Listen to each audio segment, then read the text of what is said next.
Well, welcome to our discussion related to population transfers and a pattern that has been noted. In this particular instance, we have an American Indian tribe, a group of people identified as American Indian. However, based upon the name of the group and even the phenotype, this group appears to come from Pakistan. Now, this is not something that has been discussed with any frequency that has been noted. There has been a notation about the alleged Eurasian movement from Eurasia into America through the Bering Strait dynamic. However, this appears to be yet another dynamic of this movement from the east to the west. The question is, how did this happen? Why did it happen? Who facilitated this happening? Was this a forced migration? Was this a voluntary migration? Was this a part of a conquest dynamic? When we say conquest, we're talking about religious conquest, because there is apparently a conquest dynamic going on with respect to a couple of religious groups globetrotting and taking over, and in particular taking over, conquering, taking over the identities, taking over the land, taking over the wealth of places where there is matrilineal descent. And we're not necessarily talking about matriarchy, we're talking about matrilineal descent, which is different. So we're talking about that lineage issue. And when you have matrilineal descent, you also have power that is resting in that matrilineal descent, even if it is the male child who has rulership. That rulership is still coming through the maternal line. And there appears to be a concerted effort to conquer these particular groups in indigenous populations all around the world.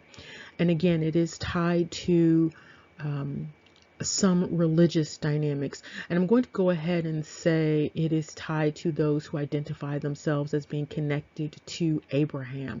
So all three of the Abrahamic faiths, those who are identifying as Abrahamic, appear to be heavily involved in this dynamic. And so let's talk about what we've been seeing here with respect to this from Pakistan to American Indian. And this is Dr. Tracy McCarthy. And here's one observation to make note of. There is a conquest and expansion pattern that appears when you look at history. And there appears to be a conquest and expansion dynamic that involves these population transfers. And what it looks like is that the population transfers, the movement of populations, is going from the Orient, the East, to the Occident, the West. And this is a consistent, apparent pattern. When you even hear about people, when they talk about their histories, different groups in Africa, you will hear them talk about coming from the East or coming from the North, but primarily coming from the East in many instances. And so this is something to keep in mind, because the question is, why were the people moving east? Why did they move west? Who remained when they left, or who replaced them when they left? And then who have they now replaced? And so you've got quite a bit of identity appropriation going on here. It is definitely a part of a conquest dynamic. It's definitely a part of colonialism. It's definitely a part of imperialism. And so the question remains, what is this all about? What has this been all about? Another observation is related to the direction of these migrations. It appears that people who migrated from the east to the west were individuals with more skin melanin. Because when you look at the places where they purportedly came from, the people that remain there are individuals with less melanin than the people who are in the south and the west. And so it looks like there was a melanin movement from the north and the east into the south and the west. If you are looking at the world as a sort of a map versus a globe, that's what you would be seeing, is this sort of northeast dynamic and then this southwest dynamic. Another thing that comes up is that the countries that or people groups that appear to be involved in a lot of this, their names have certain endings, and so you'll see quite a bit of IA, that ia. You will see tan, TAN, and tania. And so that is also something to make note of in terms of the people groups that appear to be involved in a number of these dynamics that are going on in terms of this people group movement, whether it's forced migration or voluntary migration. That's not completely clear. And here you see some information coming out of Scotland discussing this issue of identity theft and ethnic cleansing. And so what they have identified, this is coming out of Scotland, what they've identified is that over the past several hundred years in the United States, that the Creek and Cherokee Indian chiefs were more likely to have Scottish ancestry than Native American ancestry or American Indian ancestry. And so this is something to definitely make note of, because a number of individuals who are identifying as American Indian have that R1b haplogroup. And that in and of itself, based upon the research that is available to date, that suggests that those individuals are not originals to this particular land space. And it also speaks to Morisco-Marrano dynamics. And so what that also speaks to is Morisco-Marrano identity theft and ethnic cleansing. And so who did the Moriscos and the Marranos replace? And why is that not a part of the conversations? There are a number of conversations where individuals are, pulling out all of this research about being American Indian, but very few people are addressing this oddity. Very few people are even acknowledging the fact that the Creek and Cherokee, and in many instances the Seminoles, and it's probably the case with the Choctaw and the Chickasaw, particularly those civilized groups, those civilized tribes, there's a high likelihood that, as Scotland is pointing out, that these individuals are not who they are purporting to be. And the fact that they are identifying as Moriscos and Marranos, and that is emerging, there is an admission that they are not indigenous to this particular land space. And so you have a number of individuals who are, really relishing in finding out about their American Indian ancestry and not really taking the time to look at this issue, because this is a very important issue. And this is related to that matrilineal descent dynamic where you had conquest going on of indigenous people and then replacing the males. And so in this instance, you hear, Scotland admitting that this is what's going on. This is what has gone on. And so what you had was a usurpation of these tribes of people and changing the genetic makeup of the people. And not only changing the genetic makeup of the people, but by taking on these identities. This was a part of the land theft. So this is a part of the land theft by the Moriscos and Marranos here in the United States. Because you had a situation where the heads of these families received, I think it was 160 acres of land. And so, again, this was another way of taking the land from the indigenous people, along with the land that was given to the quote-unquote settlers. Now, this dynamic was also apparently going on the west coast of Africa. It's not clear completely that the Moriscos and Marranos are different people. It appears that there may be different religious practices, but they appear to be the same people, quite frankly. And so this pattern was also noted on the west coast of Africa. And so what this also indicates is that, based upon what has been said out of Ghana, is that the Moriscos and Moranos were heavily involved in the slave trade on both sides of the Atlantic. However, in many instances, taking on the identities of the indigenous people and then having the indigenous people take on the responsibility for the slave trade. And what is meant by this is that the Moriscos and Moranos appear to be have been involved in the slave trade, but blaming the slave trading on the chiefs who were on the west coast of Africa and the Europeans, when in fact it appears that the Moriscos and Moranos were both the Europeans and the West African chiefs. And this resulted from intermarrying with the indigenous people of West Africa, matrilineal tribes, and then having those children continue to intermarry until you cannot actually distinguish between who was originally there and who came from Europe, who came from North Africa, who came from the Arab states. It's impossible to tell at this point just by looking at someone. But this dynamic has been noted, coming out of Scotland in particular. So that's a conversation that needs to be taken very seriously. So you have individuals who are, prideful about having this American Indian ancestry, but what does that mean? And who are all of the ancestors? And a number of these surnames are giveaways. Another dynamic that appears to be following certain groups of people is the word clan, actually.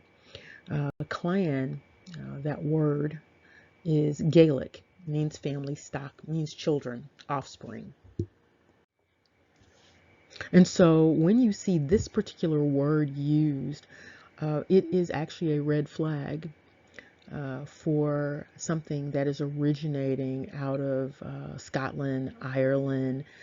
And so it's definitely something to keep in mind. And so you have different groups of people who identify as being in a particular ethnic group, and then they will also use the word clan. And so again, this is something to keep in mind when you hear that word clan, that it has a particular meaning and it has a cultural meaning in terms of language, and it indicates something in terms of where it came from and who those people might actually be, even though they may appear to be something else on the surface. Now we're going to look at the name for the Indian tribe, the Indian group that the little girls came from. And so the name is Wishram. This surname, however, is basically in Pakistan. You don't see this surname popping up anywhere else. However, this is the name for an entire American Indian group, an American Indian tribe.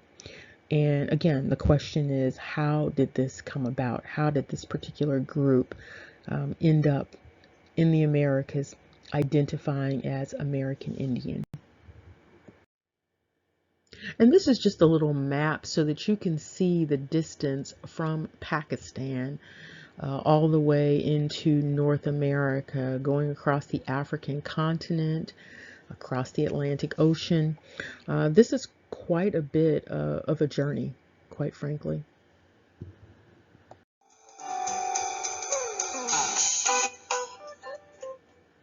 And here we have the pictures of the babies here with their little outfits on, and you see the feathers. You also see those two braids on the side, and those braids tend to be emblematic of American Indian. It's unclear as to whether this is something that is emblematic of also being from Pakistan, or if this is something that developed as a result of being in the Americas.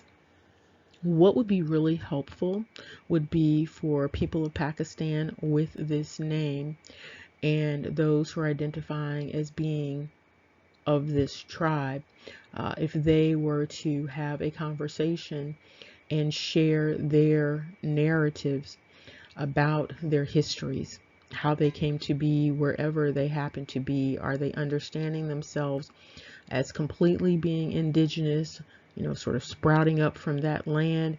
Or are they understanding themselves as having moved from somewhere else? Are they understanding themselves as having members of their group moved away from them? And so that would be a helpful dialogue that should be started. These dialogues should start a long time ago, because there are a number of these patterns that have been noted.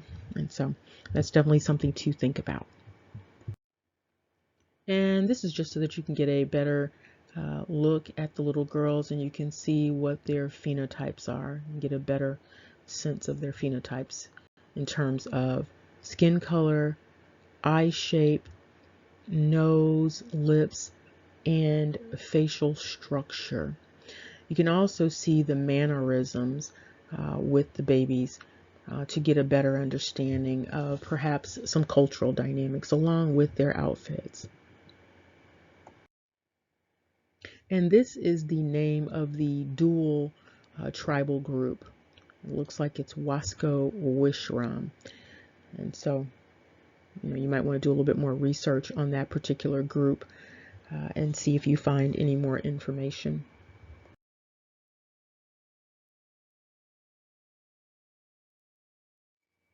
And so we come back to that question about from Pakistan to American Indian.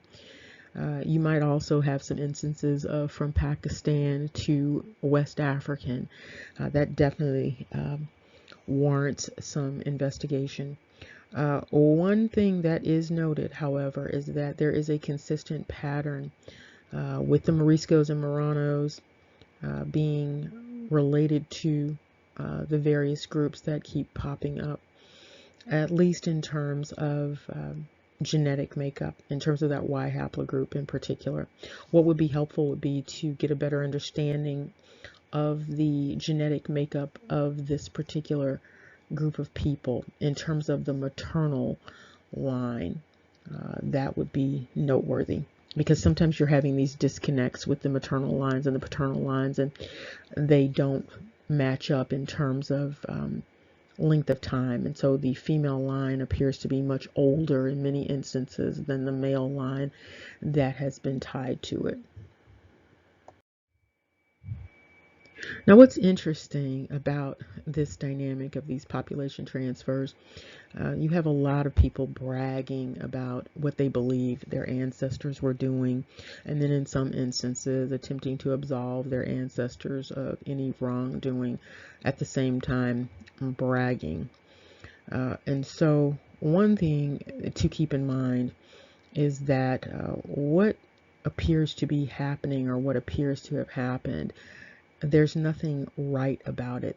There's nothing okay about it. It looks quite pathological, quite frankly. And so it doesn't matter whether, your ancestors or someone else's ancestors were identifying as members of the Abrahamic faiths. It looks wrong. And so if people are using their religions, their religious traditions in order to justify any of this foolishness that has been going on for a very long time, apparently, it's still wrong. And so, bragging about it doesn't take away from the fact that it's wrong. Talking about how it was beneficial doesn't take away from the fact that it was wrong. Claiming that it was done because ancestors were being persecuted, and so therefore they persecuted others, or their land was taken in the instance of Scotland, and so therefore, some people might believe they were justified in taking their little selves to Australia and South Africa and West Africa and the Americas and India, and taking that land and taking on the identity of those people. Still wrong. And for those of the Abrahamic faiths, they might be of the mind that when you look at scripture, it talks about the sins of the father not being laid upon the children. What's interesting is that Shakespeare in The Merchant of Venice had another sentiment, and that sentiment was that the sins of the father are to be laid upon the children. It's interesting how people don't want the sins of the father to be laid upon the children. However, the fathers often want the children to have the benefit of their sins.